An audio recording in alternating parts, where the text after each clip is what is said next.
Welcome, nerds, to another episode of the Nerd Rundown podcast, where we cover the latest in the nerd world of movies, TV, and more.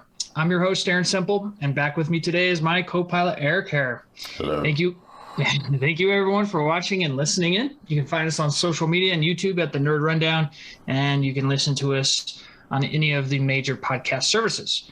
It's Michael Keaton week here on the Nerd Rundown. So we're celebrating one of our personal favorite actors of all time.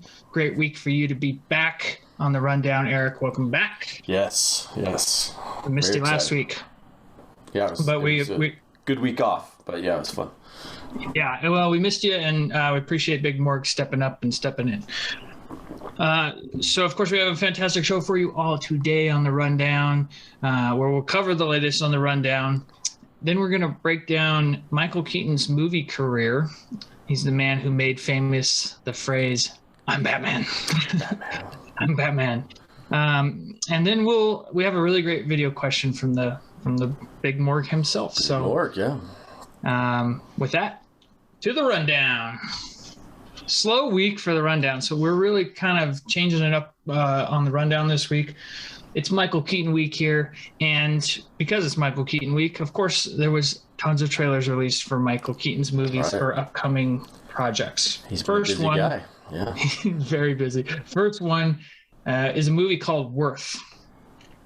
I hadn't even heard of this one until you showed it to me. It's a Netflix movie that releases later this year about post 9/11.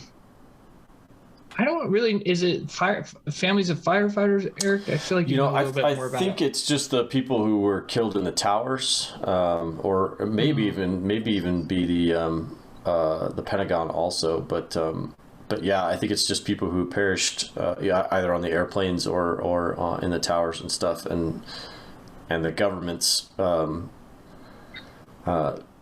tasked this group of people with this attorney with basically figuring out how much each of these people who perished lives are worth to them. So some people are, depending on how much money they were making in their lives, projected over the next 40 years, they would have made $500,000, or something like that. Yeah. So yeah, they said it multiple times in the trailer. Your formula it isn't working or something. There's a formula that he was using to determine that number, and right. Of course, some family is going to say we're worth more than that, and so it looks like a really great drama. Yes, puts Michael Keaton in his drama form. Yes, and looking forward to that. Yeah, it really. I mean, just from the trailer alone, you could really see his versatility as an actor really kind of shines through quite a bit. So I think, and then Stanley Tucci. Oh yeah, gosh, man, he just is another guy, another really great actor. He is extremely versatile as well. Great sense of humor, great funny guy, but if he needs to be serious, he can really be serious, and he's really, really good. So I thought the trailer just looked dynamite. It really did. So very, very excited for it. His next one is a Hulu show called Dope Sick, and that kind of details the rise of OxyContin and how it got to be so popular.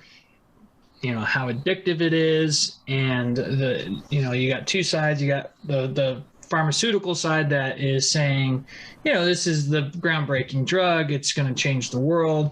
You got the other skeptical side, which seems like Michael Keaton's on, where he plays a doctor, a family doctor, like a physician, and he doesn't trust it. And it looks like he goes through with experimenting with it, or it might be the wrong term, but his daughter gets injured, and his daughter takes it, and his daughter gets addicted and goes down that path, and path I know all too well from with my back and the VA and all the stuff that they did. So it's that very personal story to me. I'm very excited to watch that. Yeah. What do you think? Yeah, I think I know a couple of people who have also struggled with addiction to that particular medication. So, it's a very dangerous. I mean, it's a very powerful tool, for people.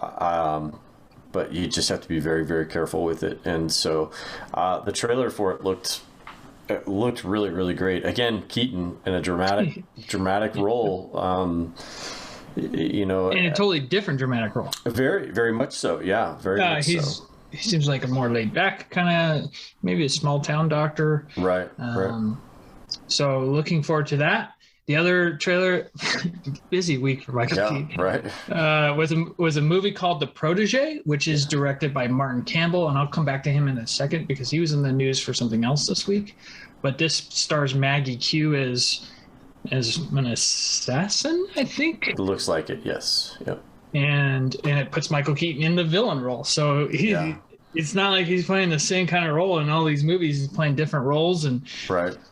We'll break down his movie career later on in the special segment, but it's really just in these three trailers showing his range and why he's one of the greats of all time. Yeah, and I mean, not to complain or anything, but he doesn't have a fourth movie to show his comedic versatility, because that's what he's really known for is well, I mean, at least initially, that's where he's getting lazy. He only has 3 movies coming out, so 3 different kind of movies. Yeah, and they're all a little bit different. So, no, I thought The Protege looked really, really, really, really good. I haven't seen Maggie Q in anything in a long time. So, and then Samuel Jackson's in it. So that's right.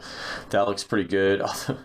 Although the trailer, I was like, okay, they're going to do that in the trailer and totally blow that, but okay, so I thought that was kind of interesting. But if you watch the trailer, you kind of figure out what I'm saying. But go watch the trailer. Yeah, go watch the trailer. It looks pretty good.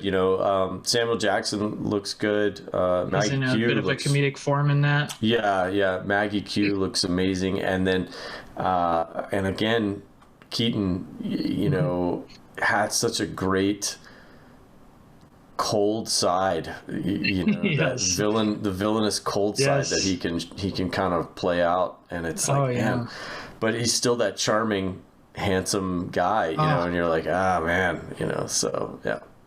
I love this man so much. He also is currently filming a 4th movie, so if you get a 4th movie, here's this one. It's not a comedic role, but it is Michael Keaton's role. He's returning as Bruce Wayne Batman in the Flash movie.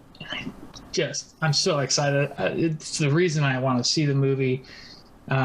He was interviewed this week about it, and he's cool as a cat. He's like, it was like riding a bicycle getting back into the Bruce Wayne character. It's like, well, I'm not sure you ever really left that character, because you've always been.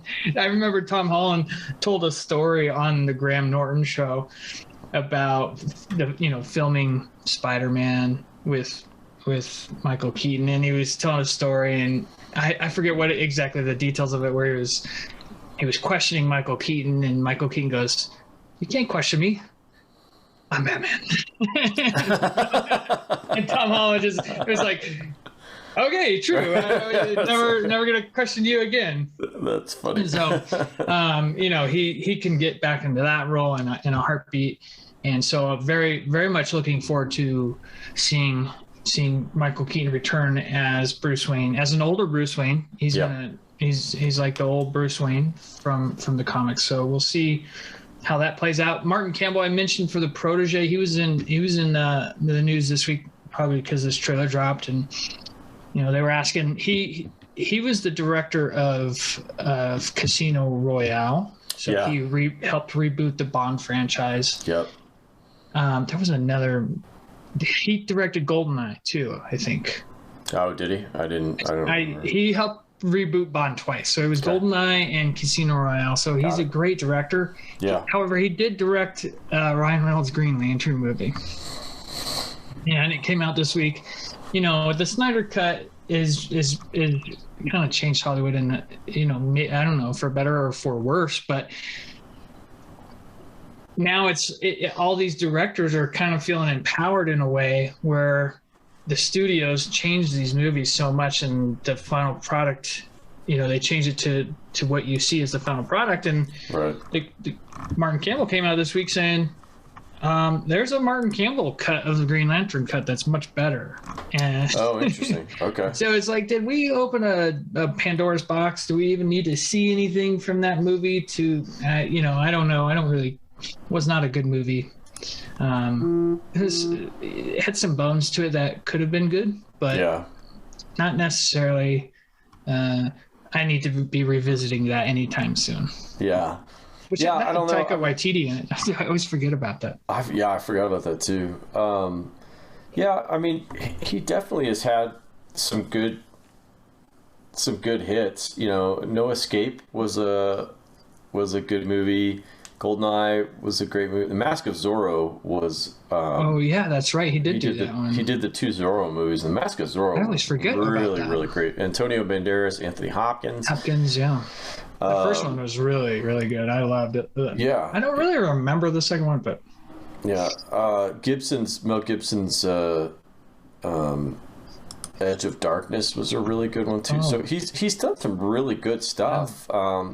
You know, and you look at Green Lantern and you think to yourself, I can fully see that movie is a product of the meddling from executives at, you know, the studio. Like, yeah. Just wouldn't it be cool if we did this? Wouldn't it be cool if we did that? You know, that type of thing, and then it becomes a mess, and that's what it ended up being, was a mess, you know. Right. And Warner Brothers made so many good movies. Yeah. You know, so you can see where that arrogance could come into play, where they say, we've made some good movies before, you should listen to us.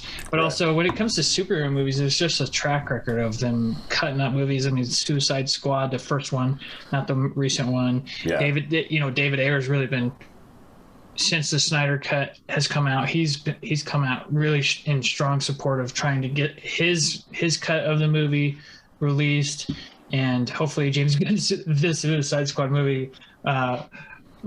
It's so good that hopefully that conversation dies, because I don't ever need to revisit 2016 Suicide Squad. Yeah. You know, I think I finished watching the movies that made us this week. Did you finish watching it? Yep. You watched the whole thing? So good. So good. People watch that show. Please. Yeah, please watch the movies that made us. It's really fun. You know, even if you're not into like Pretty Woman or Dirty Dancing, right? You should still watch those, because they're really great. They're really great. The creative process is really great all through. You know, those. If you're more into the action or sci-fi type stuff, then stick with that. But I really would recommend watching the Dirty Dancing and watching the Pretty Woman. But kind of going back to what you were saying. And what I said too is, you get these studio people meddling in there. The Forrest Gump one really kind of showed that quite a bit. You know, I mean, here you have and here you have Tom Hanks and Robert Zemeckis, two of the most amazing people in Hollywood, you know. At that time, Bob Zemeckis had directed 3 or 4 of the biggest movies of all time. Yeah, and they still didn't trust him. And they still don't trust him, you know. And he even said so. You know, it's like what do I got to do? What do I got to do for them to trust me that I'm going to put together a thing? And they had to go surreptitiously. In fact, good thing they had that producer that she got out there on site and was like, okay, I'm buying into what they, even though they were mean as hell to her while she was there, she bought into the vision of what, you know, the movie was going to be, and she fell in love with it. And that producer really saved that movie. Yeah, she really did. That little tiny woman. Yeah, she really did. But, you know, I mean, they had to surreptitiously go on a secret operation to film the parts where he runs across the United States, you know. And I have a picture of myself and my wife at that place at Monument Valley. I mean, there's pull-offs right next to where that is in Monument Valley, where people stop to get their picture taken where the Forrest Gump thing happened, you know. And it's not like Monument Valley wasn't popular before, but not, you know, but now it's like, oh my gosh, hey, it's the spot from Forrest Gump, you know, and we stop here and get your picture taken. I was stationed out of Fort Stewart, Georgia, right outside Savannah, Georgia, where they, you know, film the bench scenes. Yeah. It's again, it's no longer there, but people go on and search for where they had the bench, and we've stood where the bench was. So pretty cool. So kind of transitioning from Martin Campbell, Green Lantern, Taika Waititi, and Ryan Reynolds to the next thing on the rundown, we have the Free Guy movie starring Ryan Reynolds and Taika Waititi. The reviews came out this week. It sounds like this may be maybe our first great video game movie, even though it's not necessarily a straight up adaptation of a video game, but sounds like all the elements are there to be a great video game movie. And I remember seeing a trailer for this about a year ago, maybe a year and a half ago, because it was supposed to release in 2020. Yeah. So it's been delayed about 100,000 times, but it gave me pause at first. I was like, this looks like maybe just one of those not so good movies, but as more stuff has come out, I think this is going to be one of those really surprise hits, and looking forward to watching it. Yeah, the trailer looked really great. I think it gives Ryan Reynolds an opportunity to be Ryan Reynolds, which is really great, you know, and it's hard not to love Ryan Reynolds. His sense of humor is just really, really funny. You know, he's a super handsome, super charming guy. So it gives him the ability to be that smart ass and all that stuff. But you can see that there's a tender, at least in the trailers that I saw. Yeah, there's like maybe that's a naivete that's there that exists. Sure. And so I imagine that character will get better as time goes on. So as the movie moves on and stuff. So, but yeah, and it looks fun. It looks like a really fun movie. Which, you know, at this point, there's going to be great dramas. Then there's people who love their dramas and they love all that stuff. And I don't know. I don't know about you, but like I've had enough drama for the last like year and a half and stuff. So I'm okay with just watching some fun action. You need some turn your brain off movies. You need some turn your brain off movies, and this is one of those. So it's going to release in theaters, I think this weekend. So and surprisingly, no co-streaming on this one. So which I think is okay. So Disney isn't doing that, and then they also have come out and said Shang-Chi isn't getting a co-Disney release. So which they're trying to get people back to the theaters. Yeah, well, and I think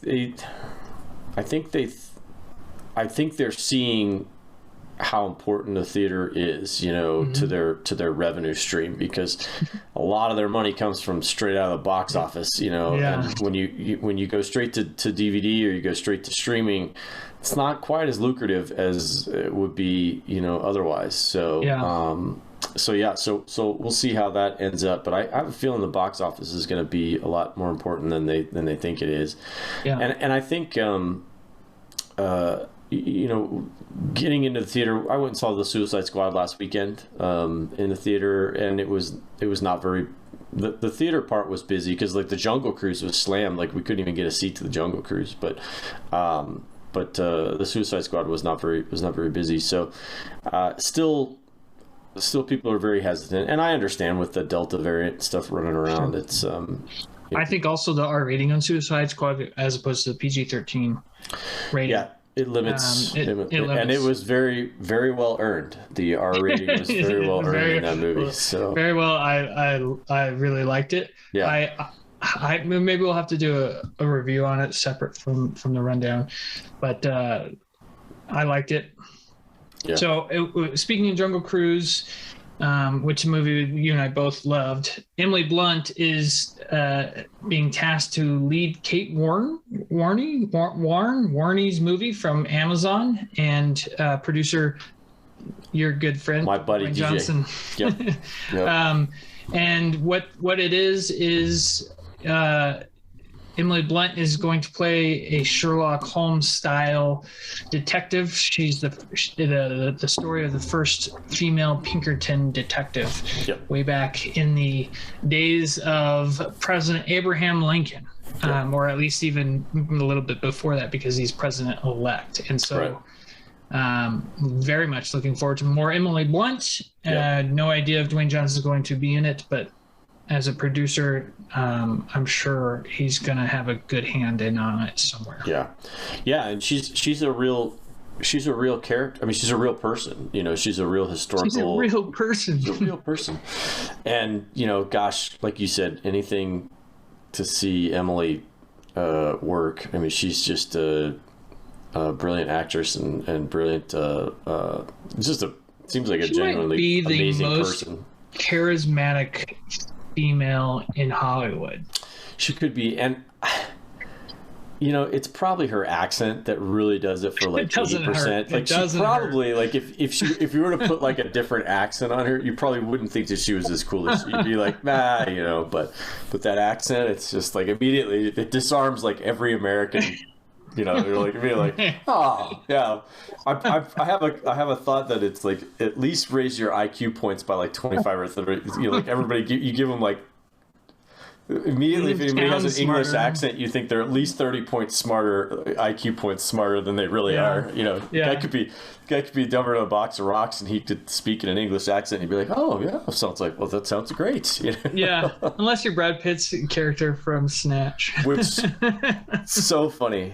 He couldn't do that accent. That was so funny. It was hilarious. So this just got announced. You know, coming off of Jungle Cruise, good team up between Emily Blunt and DJ there. Yep. So not a lot of details, but looking forward to more Emily Blunt and Never Say No to a Rock movie. So. Yep. Next on the rundown, we have a really interesting story. So movies get made, and then they have these big especially these big giant movies like Dune, which this is about.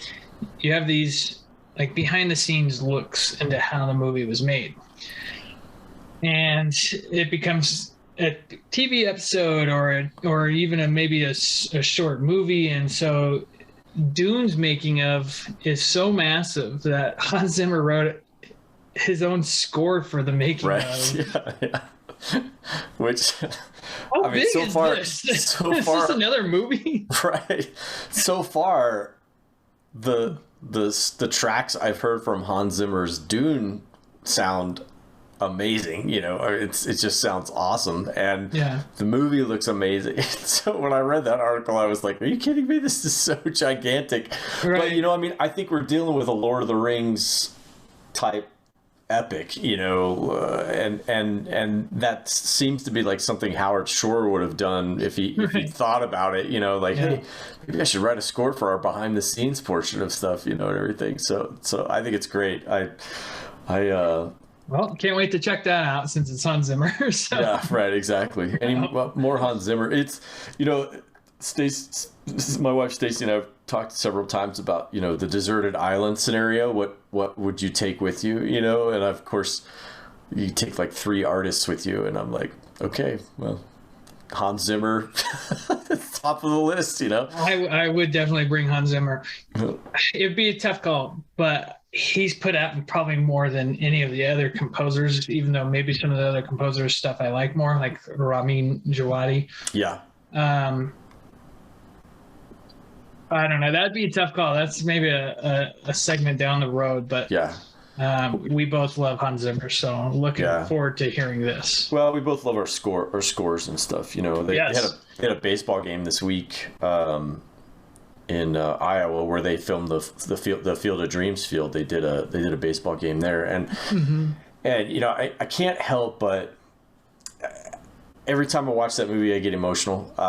It's one of those ones that can make you cry, and I will, if it's on TV, I will stop and watch it. And the scene at the end with him and his dad, you know, it gets me every time. It really does. And because I've always just known that you just have, I love my dad. You know, I love the relationship with my dad. That's where I was last weekend, was spending time with my dad and my brother and my uncle and some cousins and stuff. It was really fun time. But Yeah. but I've always known for a long time that you only have a finite amount of time with your family and with on this planet, I should say, and so that relationship's always been very good. But listening to James Horner's score, you know, where those guys are come walking out of the cornfield, yeah, it was really cool. It's just really great, and it was really well done. Can't help but get a little lump in your throat, and that's the power. That's the power of the lotion. You know, that's the power of music and movies, and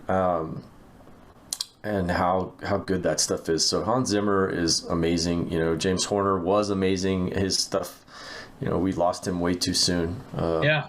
And so, I know when you're good, like Hans Zimmer, like Howard Shore, James Horner, Ramin Djawadi. I mean, we can go on. Alan Silvestri.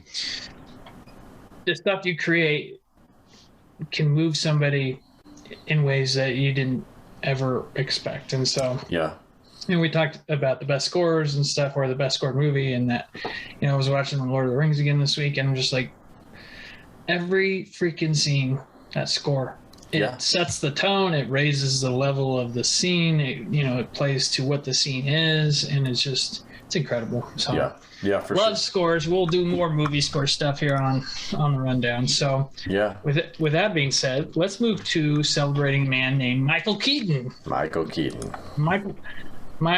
Not my cocaine. Michael Douglas, actually. Michael Keaton. So we're going to talk through his resume here.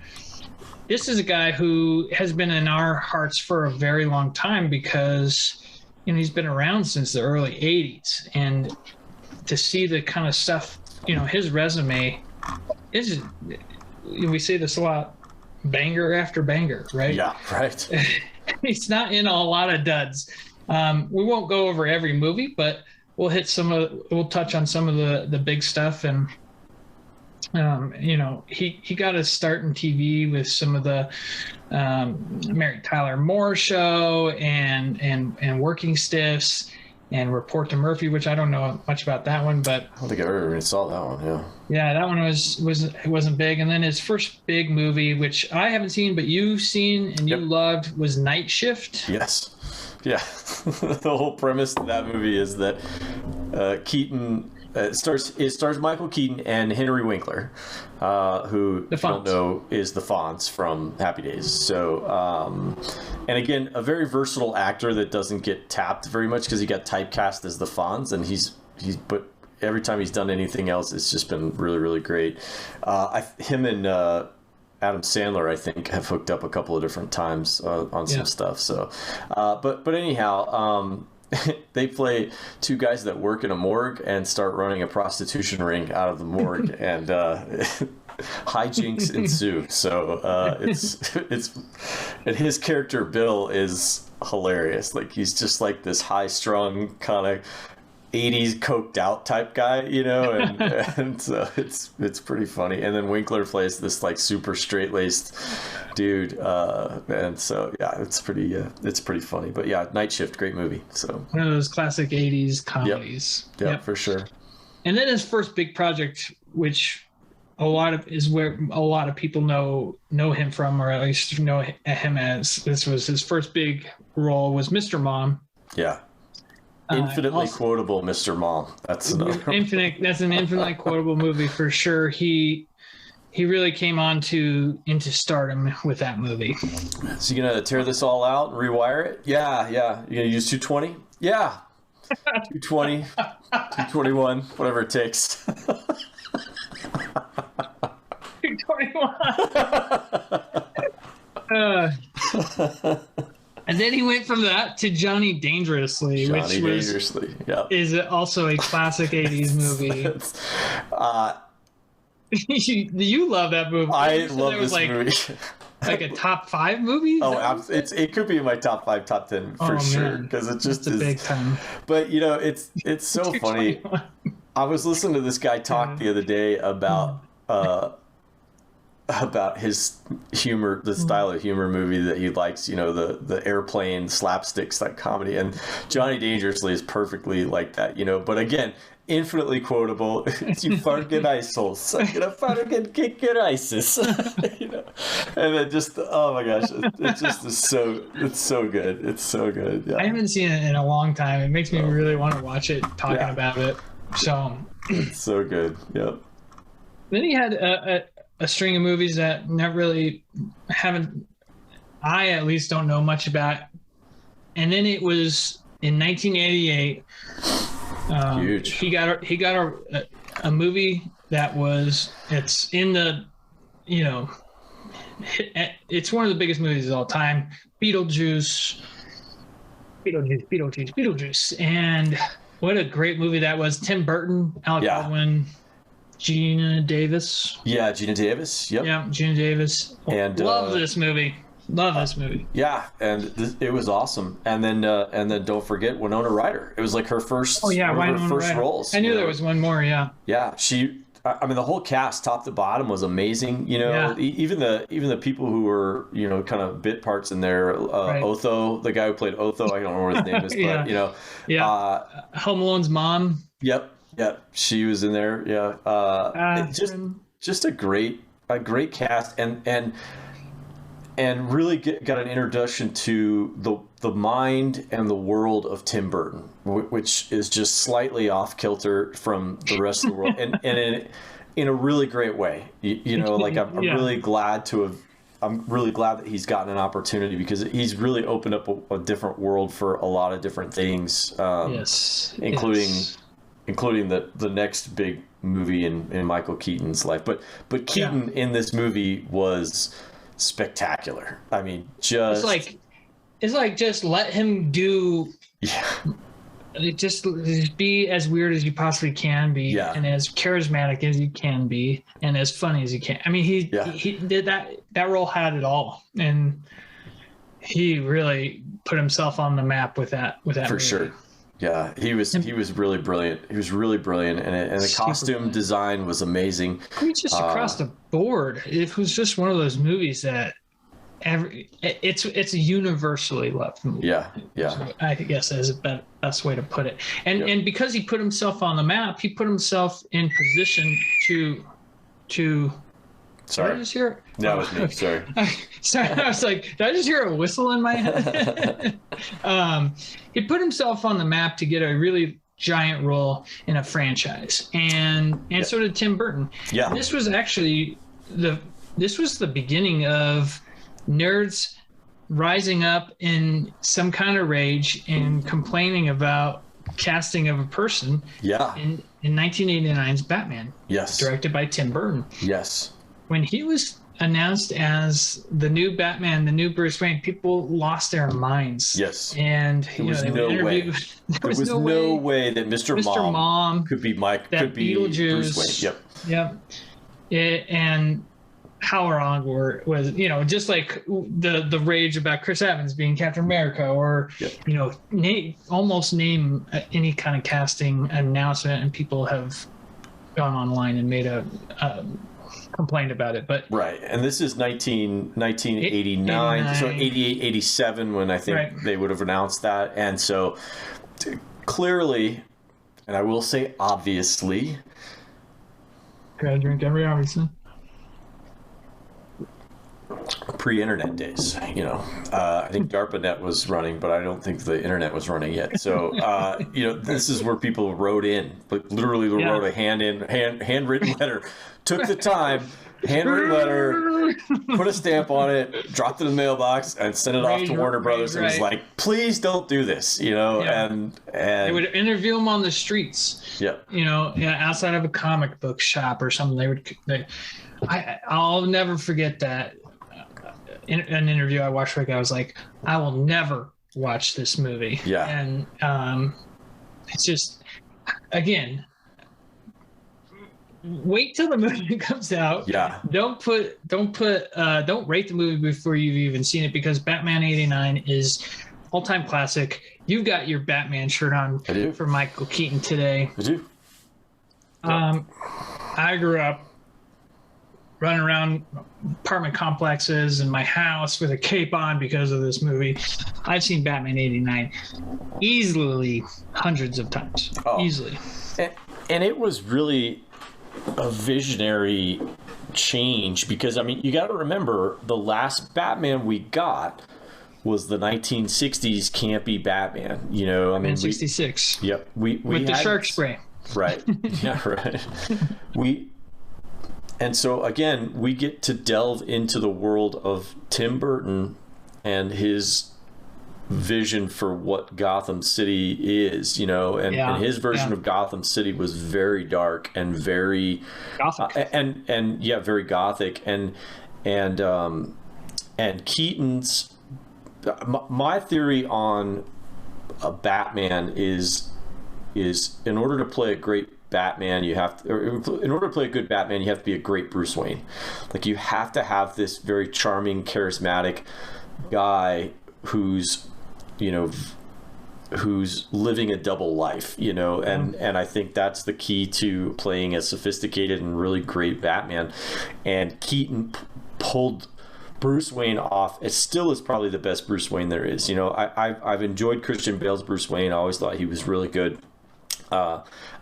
I think Ben Affleck's Bruce Wayne is probably second in line, if you ask me. His Bruce Wayne is probably the best behind Keaton. Val Kilmer did a great job. Val Kilmer was pretty good. Yep. I mean, Val Kilmer is just great just about whatever he does. But just the Bruce Wayne that he played, you know, and where he's flirting with, you know, with Vicky Vale, and you know, and then when he gets upset with the Joker in that scene with the, you know, let's get nuts, you know, that was really great, you know. And then I think that the scene where the Robert Wool's character and Vicky Vale are in there and they're walking through the mansion, and he says, this guy must have been king of the Wicker people, you know, or something like that. And then Keaton goes, it's Japanese, you know, and he goes, how do you know? Because I bought it in Japan.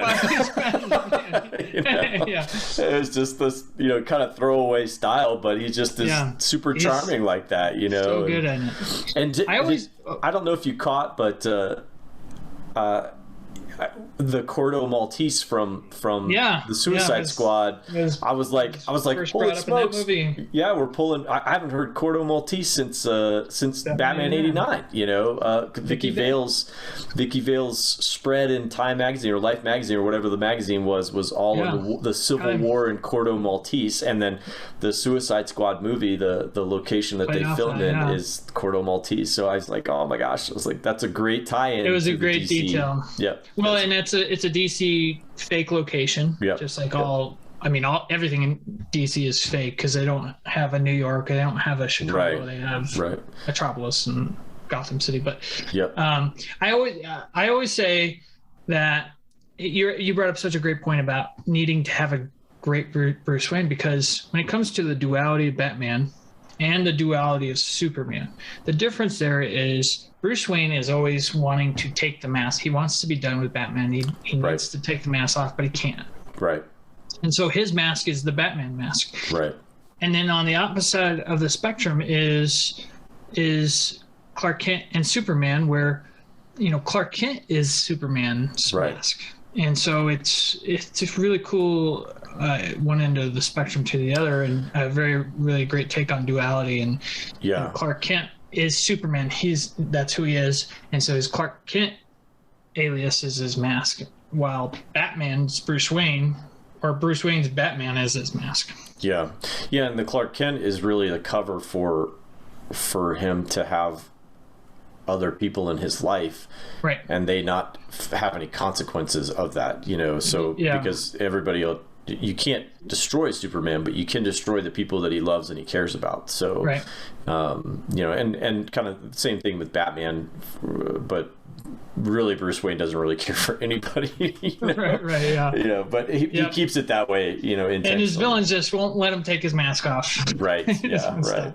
So then that leads to a really great, in my mind, I love Batman Returns. It's not as great as the first one, but it gets a little bit more hate than I think it deserves. It's another great take on duality through three main characters. Yeah. With Catwoman, Penguin, Selena Kyle, Oswald Cobblepot and the Penguin, and Bruce Wayne and Batman even more so. So great little sequel in Batman Returns, and one of my favorite intro scenes in any screw movie is when he's just kind of sitting there waiting for the bat signal. Right. Like, that's his life. He's just waiting for the bat signal. Yeah. So then squeezed in between those two is Pacific Heights, which I know you haven't seen. But yeah, that was I mean, it's a very well-known movie. I haven't seen it, but I even know of it. So, but I think it was our first chance to see Keaton as a villain, and he was really great in Pacific Heights. I mean, he was terrifying as the neighbor because, again, that smile and that charm, you know, and it was a really kind of terrifying movie. There's a villain role that we'll talk about down the road on here, where there's a scene where he's just that cold guy, and it's one of the best scenes in any movie. So so after Batman Returns, you did a few movies. One called Much Ado About Nothing, which is one of those Shakespeare movies. Didn't see it, but another movie that you wanted to make sure we mentioned, so I have to. Yeah, I will get in deep trouble. I don't want to get you in trouble. Go ahead, you talk about it. Yeah, so he did a movie in 1993 with Nicole Kidman and Bradley Whitford called My Life, and it's really great. It's a really great movie. It's about a guy who has a heart issue and stuff, and so it kind of goes back through his family, you know, kind of goes through it. Anyhow, it is again, we get to see Keaton in a different light than what we've ever seen him in before. And I think that's, if you ever look at an actor, you see a lot of comedic actors really try to take this arc in their careers, and 99.9% of them fail at this, you know, and Keaton didn't. He pulled it off as he went through. Everything that he did, he nailed. You know, comedy he was in, and then he moved to I wouldn't say drama in the Batman role, but more of an action guy. A serious role still. Serious role, yeah. You know, and then you have a villain role, and then you have this dramatic, you know, and it is an emotional heartbreaker. It really is, and it's one of my wife's favorite movies. So my life is really, really great. So your life is now easier because you mentioned it. So very much so, and I appreciate you doing that. Multiplicity was his next big movie. One of my personal favorites. I love this movie. I recently just rewatched it. I think we've talked about it a little bit, but it's just, 4 Michael Keatons in one movie is almost not enough, because and you want to talk about the spectrum that he can play in the movie. You have his Doug, his main character Doug, that is just like he's underwater. Yeah, you know, he's just never has enough time in the day, and he gets lucky and he gets to clone himself, and he clones himself, and it creates a clone that is like a man, like the most manly version of Doug, and then he goes and clones himself again. He gets more like a feminine Doug, to be more sensitive to his wife, because his wife, who's played by Andie MacDowell, which is one of the hottest ladies in the world. So one of the most, she's just one of the cutest things ever. And then and then it kind of, the hijinks ensue when the clones clone themselves, and they get the number 4. You get the degraded. As anybody, boy. As anybody who has ever made a mixtape knows, that when you make a copy of a copy, it slowly degrades, and it's just not quite there. That's where you get 4. I don't know if this movie works without number 4 and how they all like care for him so much, and he's the one that gets to like get some yes. alone time. He's like, she touched my pee-pee, Steve. She touched my pee-pee, Steve. He's like drinking the soda like it's water. He's just that's just, it's Michael Keaton at like the height of his power in this movie, because he plays 4 completely different characters. Yeah. If you haven't watched Multiplicity, go watch it. It is a joy of a movie. Yes. Yeah, for sure. Inventing the Abbots is a movie he narrated. He did not show up. I love that movie. That is a movie. Great. As a young boy, there's a couple scenes in that movie that yes, sir. You watch by yourself. Jennifer Connelly is amazing in that movie. Yeah, that cast in that movie is really, really phenomenal. Liv Tyler, Jennifer Connelly, Joaquin Phoenix is really, really great. Joaquin Phoenix, and then Billy one of my Crudup. favorites, Will Patton plays the dad, and he's just a bastard in that movie, but really, really good. It's such a good movie. So he narrates that movie. I always forget about that until I see this. Yep. He played a character in Jackie Brown's, a movie I like, but I don't really remember him in. I might need to go back, and I might need to go back and watch that movie at some point, because that's a Quentin Tarantino movie. Yeah. Mm-hmm. Robert De Niro's great in that movie. Yeah. And then he got cast as Jack Frost. So he did a Christmas movie. So here's another one my wife loves. Yeah. Oh yeah.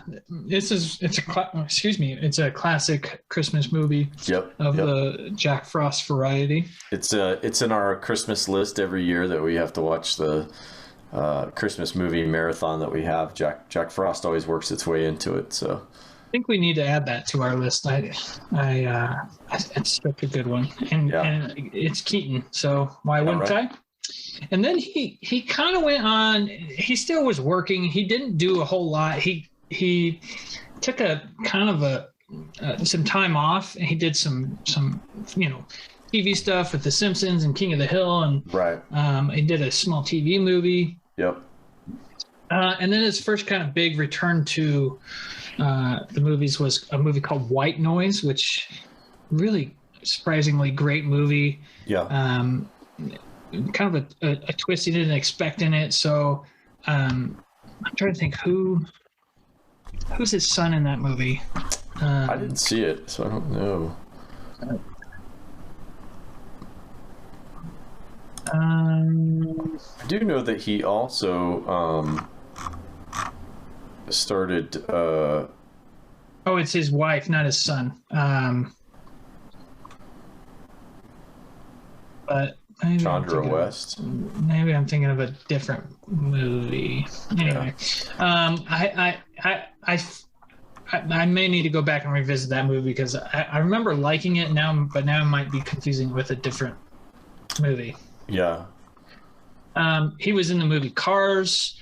So that great voice actor. Yeah, right around then is also when he started to kind of, I guess maybe with King of the Hill and with The Simpsons, he had done some voice work, but he really started doing a lot of voice work with Cars in 2006 as the bad guy Chick Hicks.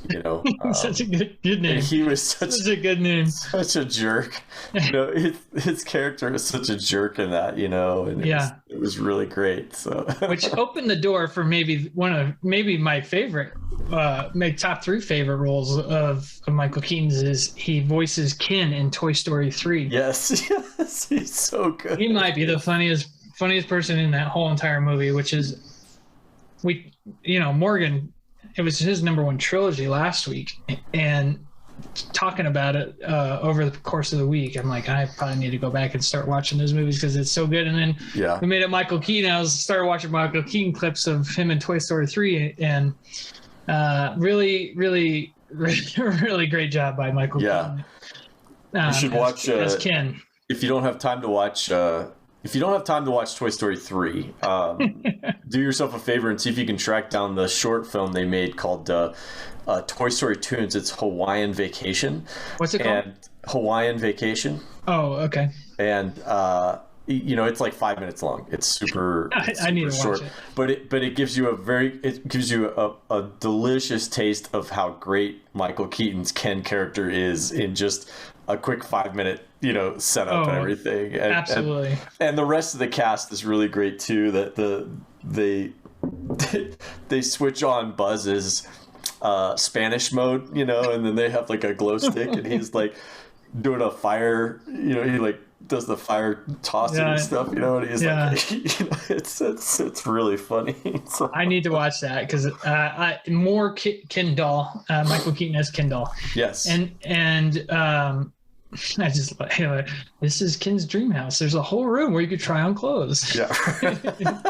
You have everything. And then maybe one of the more underrated not only movies or not roles for Michael Keaton, but also just movies in general, is The Other Guys. Played Captain Gene Mock. Yes. And I can't do the scene justice, the TLC scene. Yes. Listen, you guys, you need to creep. You need to creep. It's like, is that TLC? I don't even know. I don't even know what the reference is. I don't know what you guys are referencing. I don't know what you're talking about. So it's like, Captain, you have to know that you're. It's like, that's what I'm saying. Like, I can't. So the backstory is on that one. I heard that he did a thing where, in preparing for that particular role, that he had just taken his kid to.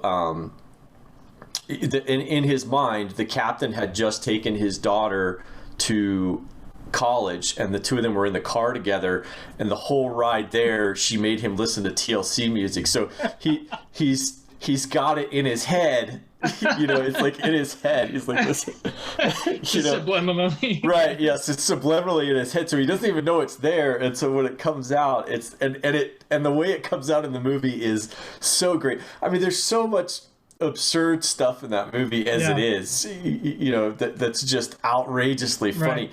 That this subtle little thing from Michael Keaton's character, and the simple fact that he's the captain of the police squad and he works part-time at Bed Bath & Beyond.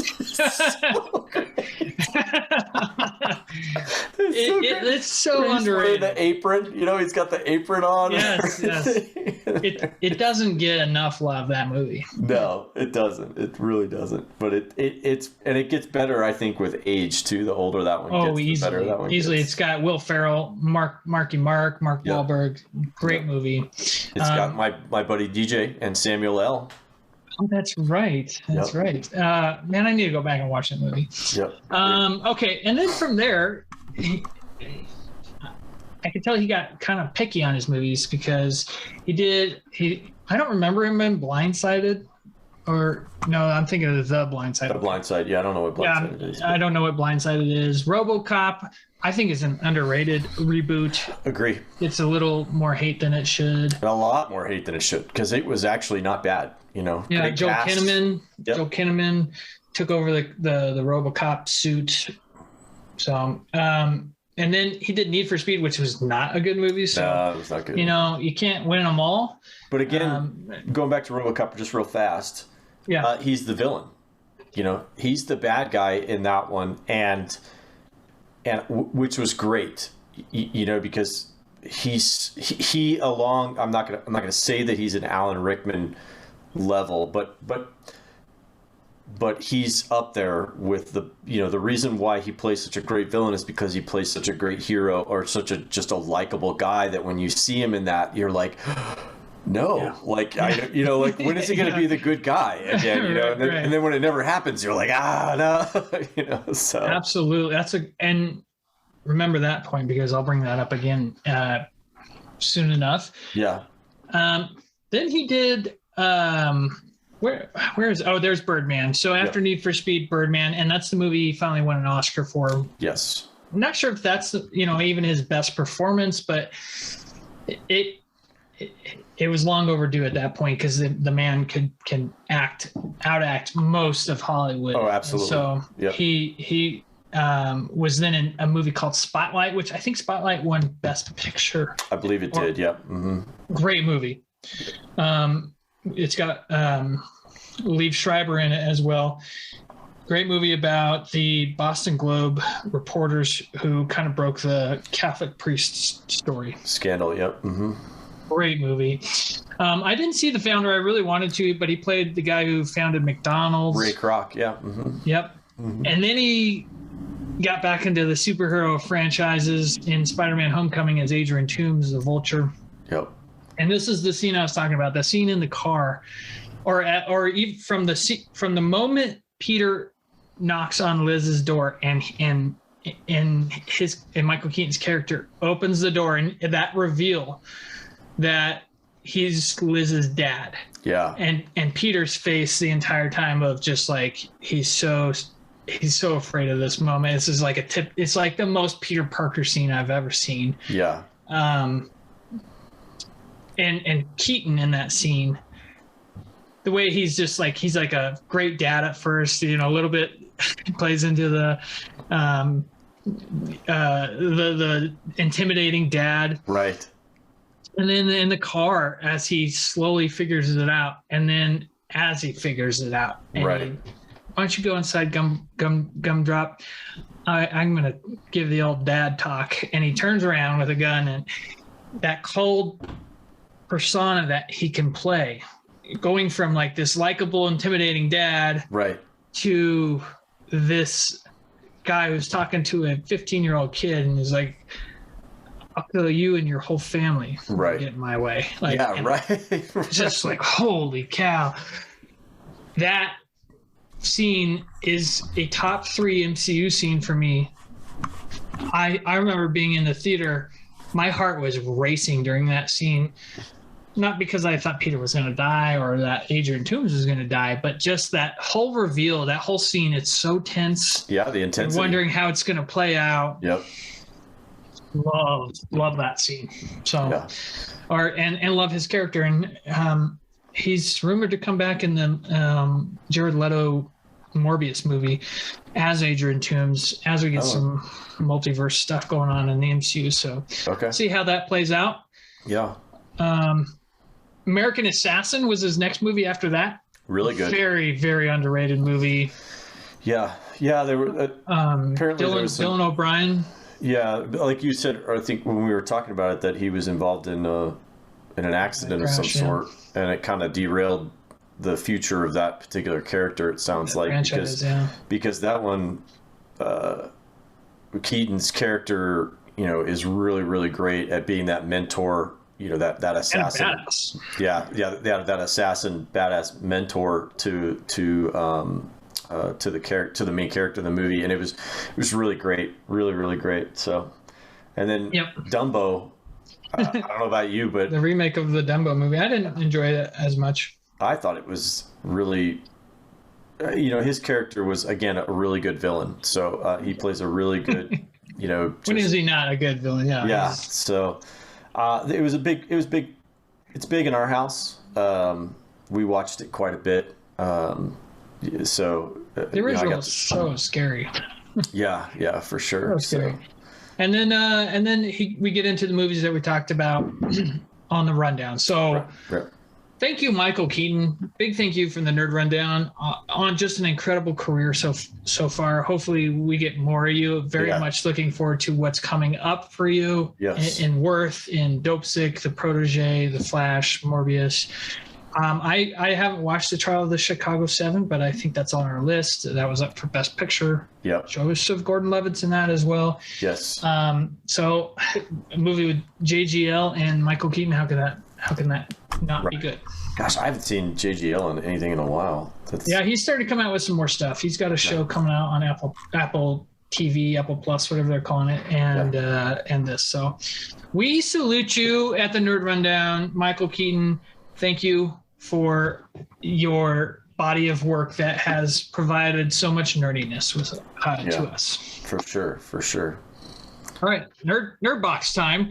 We have I love when these come in because, first of all, they're always very funny, and this is a great question. So while Eric pulls that up, let you know, Morgan Santo, Big Morgan himself, sent in a video question a couple weeks ago, and then he filled in for Eric last week, so we didn't want to show it while he was hosting. Right.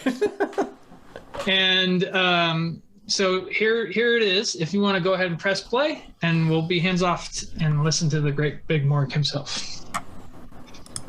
Yeah, I'll be there in a minute. I just gotta... Oh, hey. Sorry about that. Didn't see you guys there.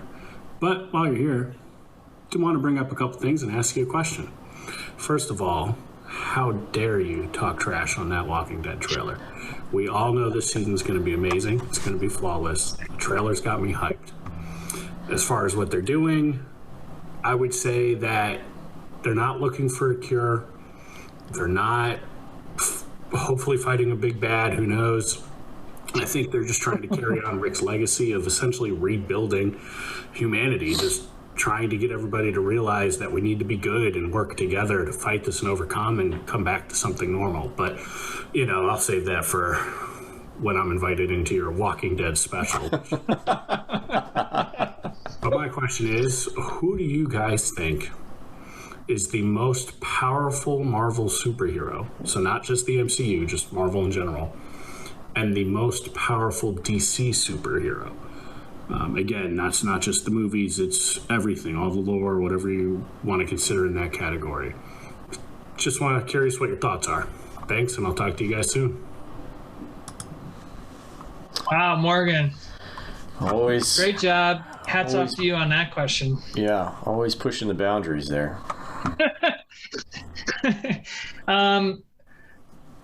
Basically, Morgan, you spoke to what my feelings are about Walking Dead. Is he's like, they're not trying to do this. They're not trying to do this. They're not trying to do this. That's what I feel like this show is. I'll take a vacation one week and you and Morgan can talk The Walking Dead. Yeah, we'll heart's do it. desire. Yep, we'll have to do a Walking Dead show. Yeah. Okay, tough question. Okay, because it's not just to the movie universe, it's to the entire Marvel and DC universe, which is really, it's hard to answer that because there's so, when you open it up to the entire Marvel universe, it's opens up a lot of possibilities, or a lot of characters. Right. I mean, the easy DC answer for me is Superman on Earth. Like he's pretty powerful. Now when he goes up against like Shazam or Black Adam, you know, magic, he has a vulnerability to magic, so that doesn't help him. I've never really understood how he goes to other planets and he's, you know, still Superman, but because it's supposed to be our sun that's giving him, unless there's another sun on that planet, to that planet that's giving him his powers.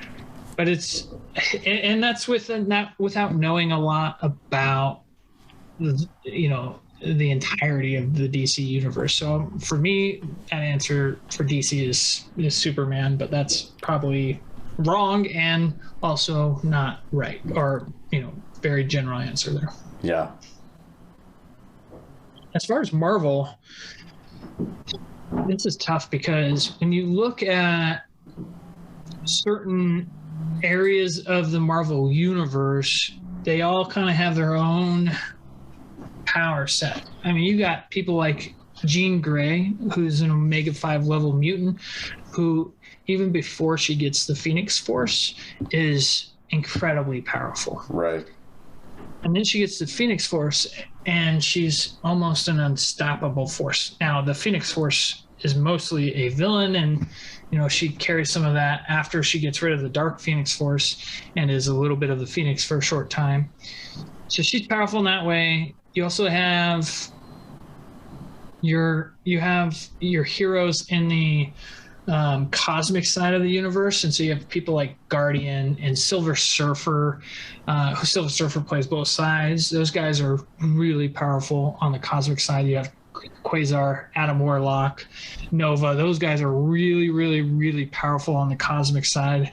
And then you have your Earthbound heroes. I mean, you could throw Thor in there, especially when he becomes All-Father Thor. He's super powerful. Oh, you can even throw Odin in there. He's a superhero.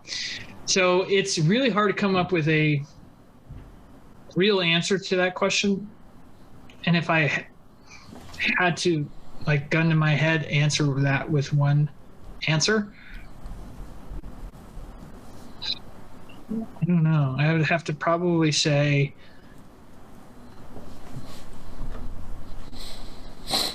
Adam Warlock, maybe. He's a character you'll see coming up in the Guardians of the Galaxy 3 movie. It was an Easter egg in Guardians of the Galaxy 2, and if you remember a mid-credit scene, those gold people, they were making like a cocoon thing, and that's Adam Warlock in there. And Adam Warlock is the guy who helps defeat Thanos in the comics when Thanos had the Infinity Gauntlet. So I'd be interested to hear from the comic nerds out there, especially Brett and BT. You guys know a lot about the comic side. Who do you guys think is the most powerful Marvel superhero? And I can answer that on the villain side very easily. I think Galactus is the most powerful villain in the Marvel universe, and Darkseid is the most powerful villain in the DC universe. Yeah, I don't know. I don't know deep enough into the lore to go that route. I mean, again, as the casual nerd here, who do you think? I always felt like Charles Xavier was the most powerful. But I mean, I guess you could say, because he even kind of bowed down to Jean Grey as well, as far as knowing that how strong she was going to be. So probably the Jean Grey character for me on the Marvel side. On the DC side, I probably tend to agree with you, although maybe, and I guess it's just the power of the ring more than anything. The Green Lantern seems like a very powerful, and I guess maybe because it's not one character, it's the Green Lantern Corps, as a group, but and really it's the ring. Coolest weapon in any. I love that weapon. Yeah, that is one of the coolest weapons. Is the Green Lantern ring.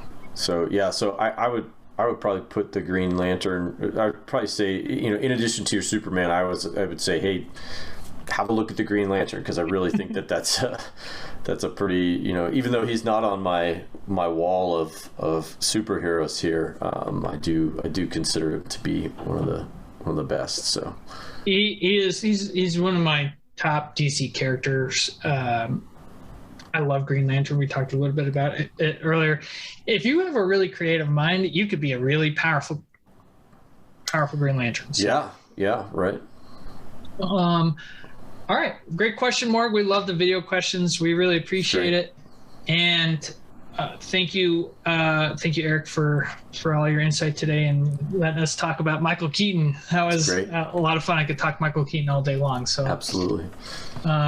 And welcome back to the Rundown. So yeah, good to be back. Very excited to have you back.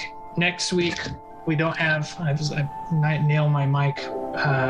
Next week we've got a couple of things that we're working on that I'm very excited about. So we'll try to get that going. With that being said, thank you, and we'll see you next week on the Nerd Rundown. Thanks. See ya. Bye.